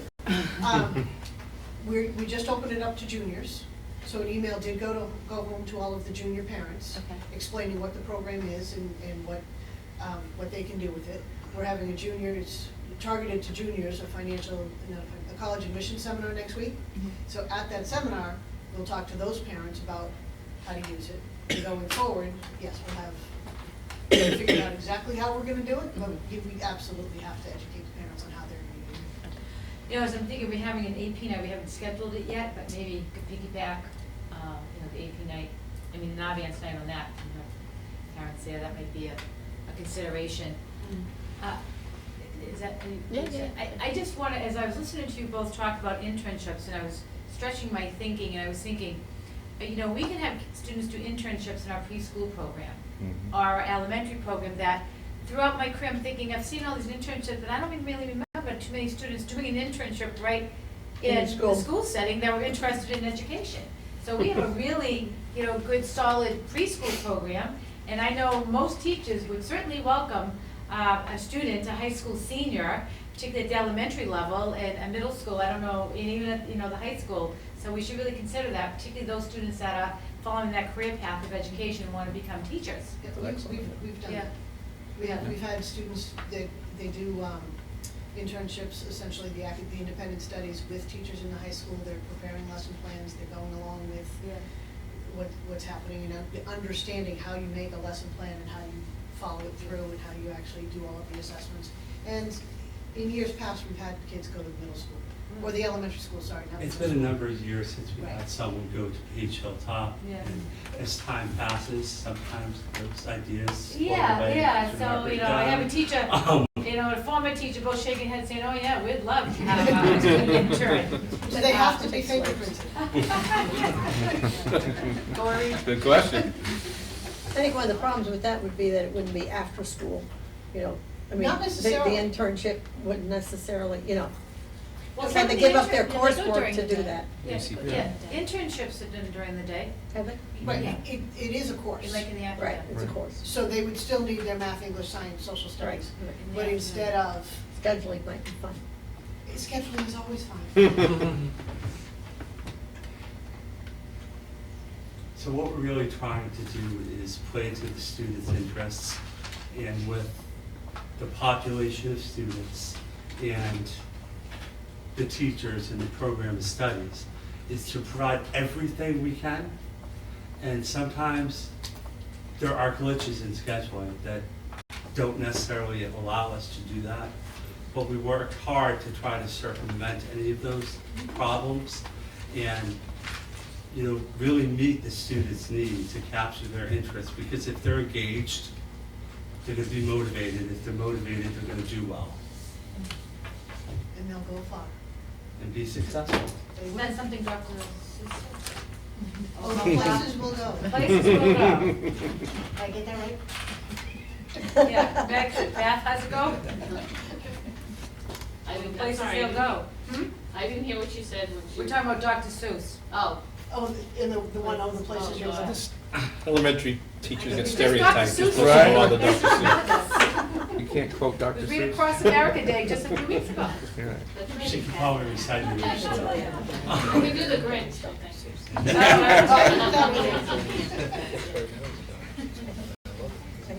Thank you very much. Thank you. Thank you so much. Thank you, guys. Thank you. Awesome. Mr. Varga? Thank you. Congratulations.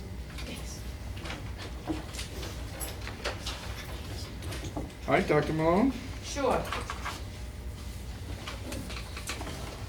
State assessment, teaching and learning, state assessment preparation, in collaboration with the technology department. Students are practicing the technology components of PARC. Students are learning how to navigate the test browser and built-in accessibility tools such as forward and backward controls, highlighting, answer eliminator, drag and drop, and other supports and accommodations. In addition to the tech practice, students are participating in practice tests, and hopefully a minimum of once a week on that practice test part.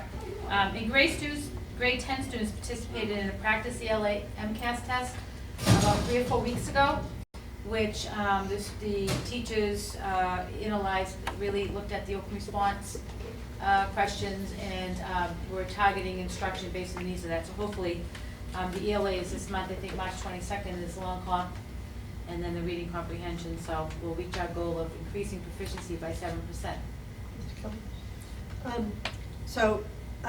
Going back to Park for a minute, do we think parents are still questioning, uncomfortable, or wondering about Park? Should we repeat what we did with some parental instruction in Park that we did? Was that last year or the year before? I think we should, yes, and Mary Beth and I have talked about that, so we'll plan that session. Because I want to come, so. Yeah. The high school registration process for grade 8. So we're working on writing a detailed memo and timeline describing the process in timeline. The memo will be sent home next week. We did administer a math assessment, which the high school teachers are scoring, and that'll be informing placements. So the 8th grade registration will be a little bit different this year, where there'll be more student and parent participation in the process. So before students actually, they'll work with the guidance counselor. For freshmen, everyone's taking in English and in mathematics and in science and probably that foreign language. And then there'll be some options for electives, and then students will bring home the program of studies and have discussions with their parents about electives and pathways and all of that. So parents will be signing off before students are scheduled. Okay, so, and we'll have, like I said, we're gonna have an AP night with John Smolinski, and so we'd like all of our, anyone's welcome to, but particularly the 8th grade parents, so that you get your information and knowledge early, so that you can help your students get on that honors pathway and AP pathway as they embark on high school career. Do you have a date for that, the AP night? We're waiting to hear back from Mr. Smolinski. We don't have it, but that'll be in the memo that goes home to the parents. It will also include something about Navion, so thank you for that suggestion, Michelle. Destiny's has issued the RFR, the request for response for the next generation MCAS, and I have it in quotations because we've been directed to begin calling it that. It's not MCAS 2.0, it's called the next generation MCAS. AKA Park. So you're getting this was hot off the press. At least thanks. This is hot off the press, and so you're the first to know it's going to be called the Next Generation MCAS. And it will be a blend of MCAS and PARC questions. The FY17 budget. So a few things here. There's a petition at the State House advocating for an increase in minimum per pupil aid to $50, as well as a position paper from Mass recommending hold harmless funding for economically disadvantaged students. So I talked a little bit about that last night at the Shirleytown meeting, how a lot of districts, particularly urbans, have been severely impacted financially by that new formula or algorithm, if you will, or identification, I should say. It's not really a formula. They are asking for the legislature to increase the inflation factor used to determine the FY17 budget. Even 0 would be good. Yeah. Yeah, instead of negative. Negative 0.4, They're yeah. also recommending that the governor and legislature begin a phase-in of the recommendations from the foundation budget review. I forget, it's in the millions of what it would cost to obviously implement that in 1 year. So it's a phase-in. And increase regional transportation, aid to 80%. And the paper also recommends full funding of circuit breaker. Reimbursement for homeless students and charter school full funding, reimbursement in preschool programs in all of our schools, because preschool program is not a mandate for school districts. And the House budget is going to be out on April 13th. And the debate on the floor is gonna be planned for the week of April 25th. That I got that information as I was preparing to come here tonight.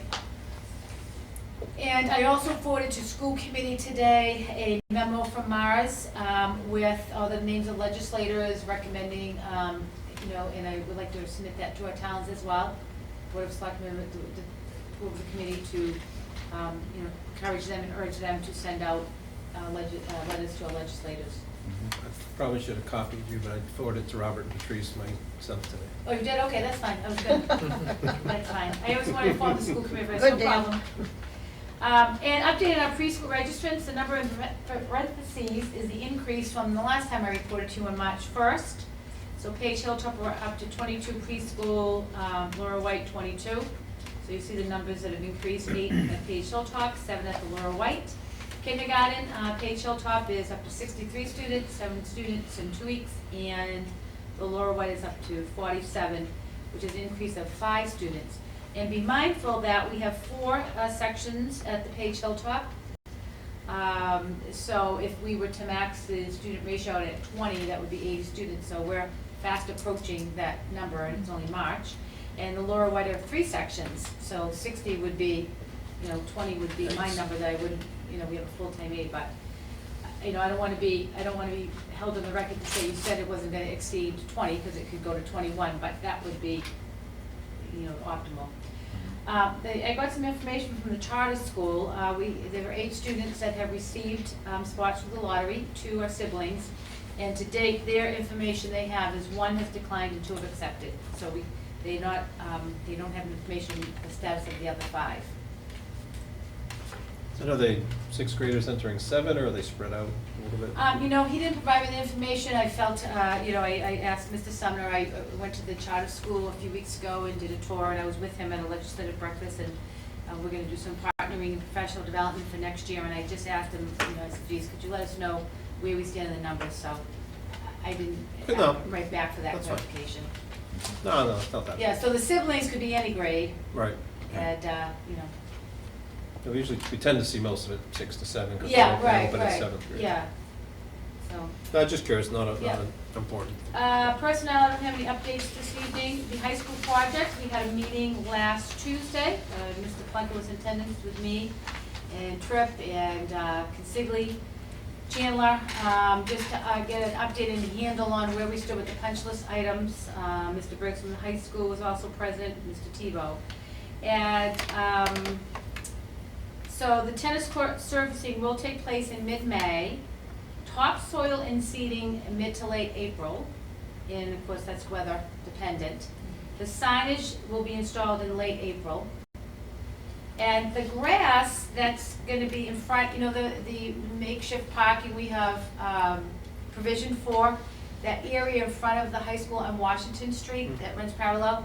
So way back when, during the project, I don't know if any of you've been there, but we have an event at the high school where the parking is tight. And that's utilizing Page Hilltop, the front of the school and the top of the hill, and cars park everywhere. So we'll get some additional spots there. So they didn't seal the curbing, they left it open so cars could drive on with ease. And at the meeting, I was kind of saying, well, I don't know about the grass, but they said it should be fine, and it's not like it's a weekly thing. So, because we talked about what's gonna be aesthetically most pleasing, and it would be grass. And I know Mr. Quinty had suggested last year that we look at wildflowers on the side, and that is gonna be, we're gonna plant wildflowers on the back by the tennis courts. Yeah, Yeah. the lower. That had been discussed about 3 or 4 years ago, so it's a good thing that you. The wildflowers? Yeah. Well, we have to think about, Sometimes these things an get irrigation lost under system the- has not been installed. So, trying to water the grass and mow the grass, there's a lot of mowing, and those islands and areas are not easy things to mow. It's not easy to navigate, and any of you have mowed, it's been one of my favorite activities. And, it's sit down mow or forget it, so you're gonna have to use a push mower. And weed whacker and all that. It's a lot of time, and it's a lot of work. Sounds like a good internship. Yeah, there you go. Another internship. Someone who wants to go into turf management at a golf course or something. Right.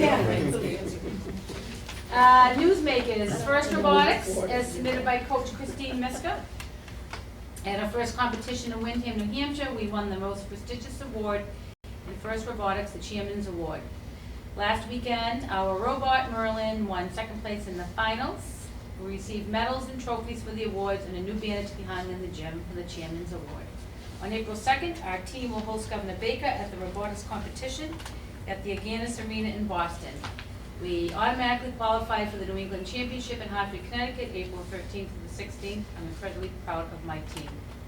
Dr. Malone, if I might? Sure. So they also had a competition last weekend up in Reading, and I went up on Sunday. They came in second overall for their individual robot again, and they also got second in the alliance competition. They made it to the finals and got silver medals. They did extremely well. It was unbelievable. So they had another amazing weekend up in Reading on Sunday. Yeah. So. Yeah, I think that's just right, because she No, just she said mentions the same. Wyndham one. Yeah, all right, she said, yeah, I know Mary Beth and I had gone the weekend before, and I had intentions of going on Sunday, but, I wasn't able to make it, but it's an exciting, anybody who has an opportunity to go to, Mr. DeForge has gone. It's chaos, but it's pretty exciting. Yeah, it's a lot of fun. They do a good job of Yeah, yeah. keeping things going. The Destin Imagination Team, the Flats, high school, they are moving on to states as well. They have a competition scheduled on Saturday, March 26th at 3 o'clock at WPI. Spring sports, baseball, Coach Callahan is getting ready for tryouts on the 21st. He has 30 boys signed up, and the team is looking to have another great year. Again, I will give Mr. Sweeney credit for this report. The team is looking forward to another district run. Softball, last year the girls moved deep into the districts, and they have very strong senior leadership returning this year. Returning All-Stars Maddie Matrano and Megan Esalonis are looking forward to an exciting season where they hope to make another deep run into the postseason. Track and field, the boys and girls track team will look to recapture the league title this year with strong athletes on both teams. Returning All-Stars Ethan Matthews and Brianna Peters are looking forward to leading the Panthers to a successful season. The coaching staff has been working hard in the off-season and expectations are high. And I just provided for your information a list of the high school scholarships that are available at this time. I will be adding Mr. Brian Sawyer, who's on the FinCom, who represents the Rotary.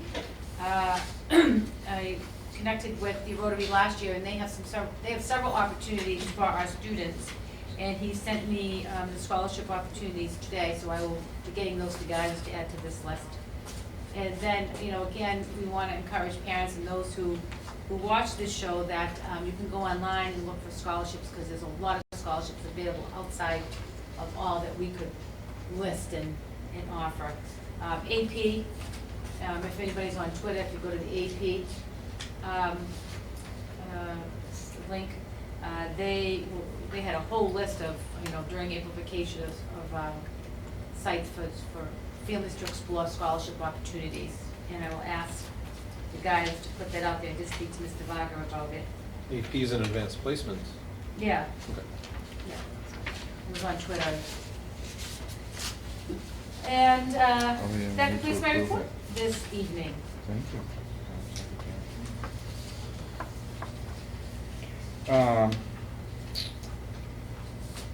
Returning to the prior topic, we actually need to take a vote to approve the program of studies. Yes. So I'll entertain a motion to approve the program of studies as presented and discussed this evening. So moved. Second. Go ahead. Yeah, you can have it. Here's a choice. Mr. Kelly, do we have to make a friendly amendment based on an edit they were going to do with a course change, course name change? Or do we not need to get to that level of detail? I don't think we, whatever the final, The course description. the is final there. edited version that comes out, I think we're. All right, sounds good. There isn't a missing course, so I think we're. No, okay. no, we just the highlighting of course will be removed. For your edification purposes, it's much easier than trying to identify what's new and. No, they mentioned a course change, it wasn't in our version. So I Oh, the don't know if we name, need to yeah, set- Evolution of Women, yeah. Yeah. Motion. It was a renaming. Pending the change. I don't know if we Review, needed anything. The Pending the description is final the name Okay, change. okay, Okay. right. All right, all those in favor of approving the 2016 program of studies? Aye. Aye. Aye. Opposed? None? approved. Dr. Malone, mid-year assessment? Sure, I provided everybody a copy of the mid-year assessment, my mid-year self-assessment. And the self-assessment is based on my goals that I set in September. And this report is a self-assessment of where I stand in meeting that goal.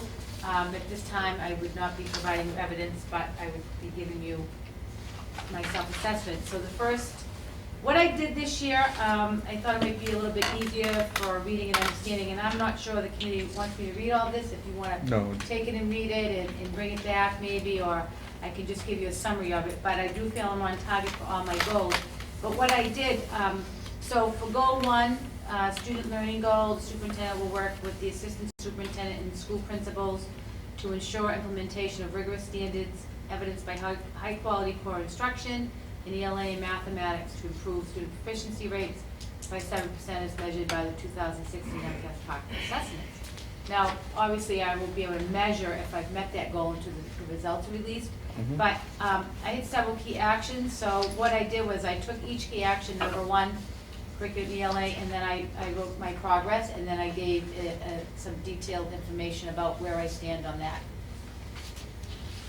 Because even for myself, when I look at the key actions, to be able to assess where I am, and if I'm on target in meeting those goals, and I'm gonna model this for the administrators as well, because I think it's easier and it's more manageable to look at your actions, because your actions are what are gonna get you to meet the goal, and your benchmarks are the evidence of the outcomes of meeting that goal. So, you know, again, it's not anything the school committee needs to approve, but I did want to publicly present, and I do feel at this time that I'm on target to meet my goals that I set in 2016. Well, thank you for the update, as we discussed. Thank you for providing, and I think for the committee direction, since you just got it, take a look at it, and if you have questions for Dr. Malone, we'll take them up first meeting in April. Okay, excellent. And if you want to email me Or meet with me, or you can reach I'm certainly out. open to that as well. Certainly. All right, FY17 school calendar. Okay, so Mr. Quinty opened the door for us to make the transition to trimesters for the next school year. I met with Mr. Tully, Union President, and Meg Saucier. We meet monthly, and at that time, I did present to them that we would like to move to trimesters, and they were very supportive of this new schedule for next year. Now, it is a bit of a challenge. If you look at the calendar, we've color-coded the top box. So we put red is elementary school timeline, and does anybody need a copy? Do you have one over there? Megan, you have, okay. Purple is the middle and high school timelines. Then yellow is a half-day or early release. Professional development is in the blue, and then holiday vacation. So if you go down to the first, like say in September, you're going to see in purple that the middle school and high school open houses we just haven't set the date yet, but we will. Progress reports in purple, October 5th will be issued for students in grades 5 through 12. And then you can follow down to November, and it says quarter 1 ends November 4th, grades 6 through 12, and then report cards are issued on the 14th. So you can see how it follows along. Mm-hmm. And then you can go to the elementary in red and see the same dates. So we thought that was the best way to keep it as clear as possible for parents. What I will do, once the school committee approves this, I will create a memo explaining it to parents, the shift and how to read the calendar. And what we'll do is we'll create, as we've done the last couple of years, a calendar for student reporting, so parents have a separate document that say when marks close, you know, when progress reports are issued, when marks close, when report cards are issued, and when we have parent conferences, in addition to this calendar.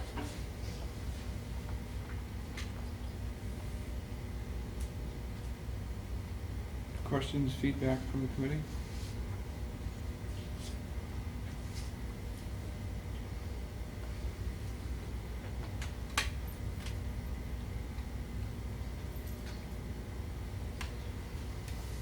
You waiting to hear back from the other schools for the open house dates? I mean, you have to coordinate them. Yeah, because yeah, people yeah, have- we'll. People could have kids in 2 or maybe 3 different schools. Yeah, so. and if the committee doesn't mind, I just didn't hear back from, the two, if we get the dates, we just add them, you know, before we make public the calendar. Sure. Cause I would like to make it whole, but.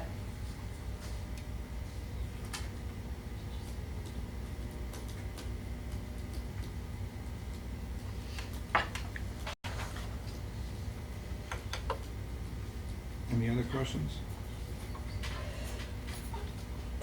Excuse me. Anna? Do you feel as a committee that looking at those, his parents, Michelle and Dan and Pat, it's not too confusing to read? We're gonna change the format, next year of this calendar. Well, he's already a parent, he's just not a parent of the school. Yeah, we're gonna change a different format, we think Got that it's easier to read. September 6th day Is there any, circled. there's, I know there's half days referenced on here and early release is referenced too, but where are the early release days? Are they also yellow? So, yeah, half day at early release, so if you go to November, 15th and 16th, and then you refer to the calendar, those are half days. Yep. So, it's only half day for grades 6 through 8. Okay. Because 6 through 12, so that would be conference prep. No, I see, I just hadn't seen where there was a 90-minute early release, but now I see that December 23rd is one. Yeah, we only have one, and that's it, December 23rd. Okay. Yeah. Can I ask a quick question? Please. The professional development in November, is that around a program that's on that date? It just seems to me that November is chopped up quite a bit. There was a program, right? Yeah. Yeah, Okay. that is election day. Oh, right. And so a lot of schools have professional development day, and that's when they have that Okay. Northeast Professional Educators Network. Okay, So right. our teachers in phys ed would be joining in with other, you know, it's like 800 educators. Oh, okay. So that's why we moved it, and, you know, it is a presidential election this year, and it's gonna be very busy, driving anyhow and all that, so it's probably, No, that's, you know, I mean, we that's don't have fine. voting in schools, but, Yeah. No, it just, like I said, So- with, you know, you've got 2 days off that week, yeah, I half know. days the next week, and then Thanksgiving the next week. Yeah. It's just, November disappears. Yeah, November's always been one of those short months. But we did clean up It's always October. a- Yeah. Yeah, but you know October what, is a from whole our bunch point of view, better. we say we have a solid October, which, October's you know, gonna be crank. in the school year, you know, and, yeah. And, you know, we always say, students come to school the first day, everybody has an A, everybody's motivated to learn, and that's the optimal learning time. Mhm. The school starts, so. All right. thank you very much, appreciate it. So I'll entertain a motion to approve the Air Shirley Regional School District 2016-17 school calendar. I'd make a motion that we approve as presented tonight the Air Shirley Regional School District calendar for 2016-17. Second. Moved and seconded. Any other discussion? Seeing none, all those in favor? Aye. Opposed? None? Calendar approved. Great, thank you. We have anything under item 10 this evening? No policy items? Madam Secretary, Communications. Okay.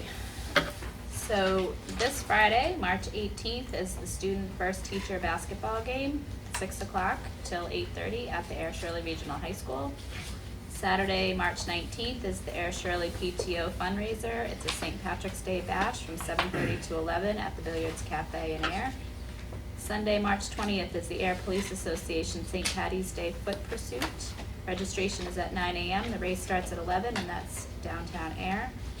Tuesday, March 22nd is the Air Shirley Regional High School Spring Concert from 7:30 to 9:30 at the Air Shirley Regional High School Auditorium.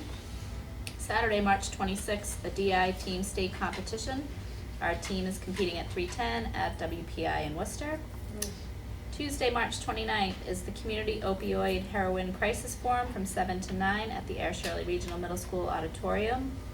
Wednesday, March 30th is the ASEF Speaker Series, Loretta LaRoche, whose topic will be Parenting with Humor and Optimism, 7 p.m. at the Air Shirley Regional High School Auditorium.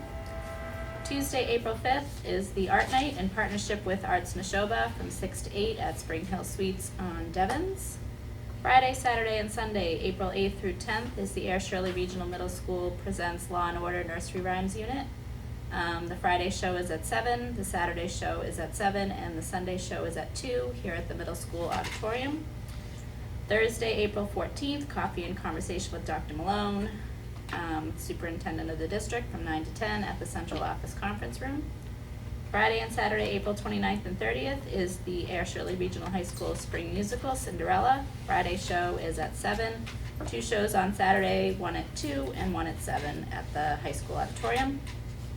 Sunday, May 15th, the Janice Breslin Hand Run for Education, 10 a.m. at the high school campus. And Sunday, September 25th, is the Holdenwood Trail Run, 9 a.m., Shirley Town Common. Lots Thanks very today. much. Yep. Mr. Kelly, I think I Mr. was Gleason? sleeping through item 10. Did we want to bring up the workshop concept tonight or table that to the next meeting?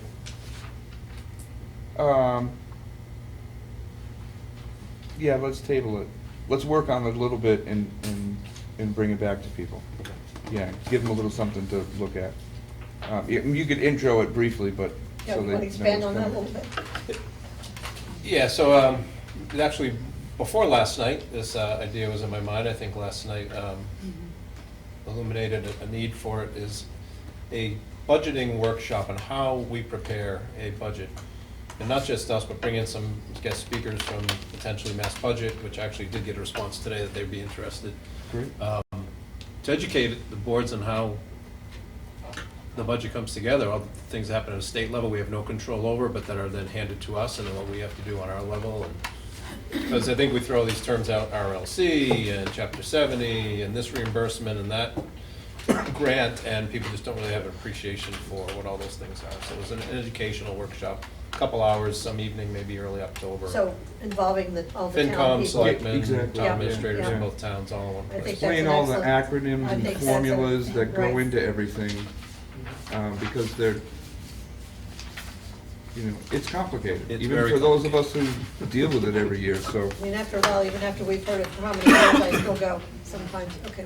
So we'll bring back something at the next meeting, maybe some sort of an outline of what we're looking at, and, an agenda. And I was excited, I got a quick response today from Mass Budget. They would definitely, it's up their alley Really? to do kind of the first half.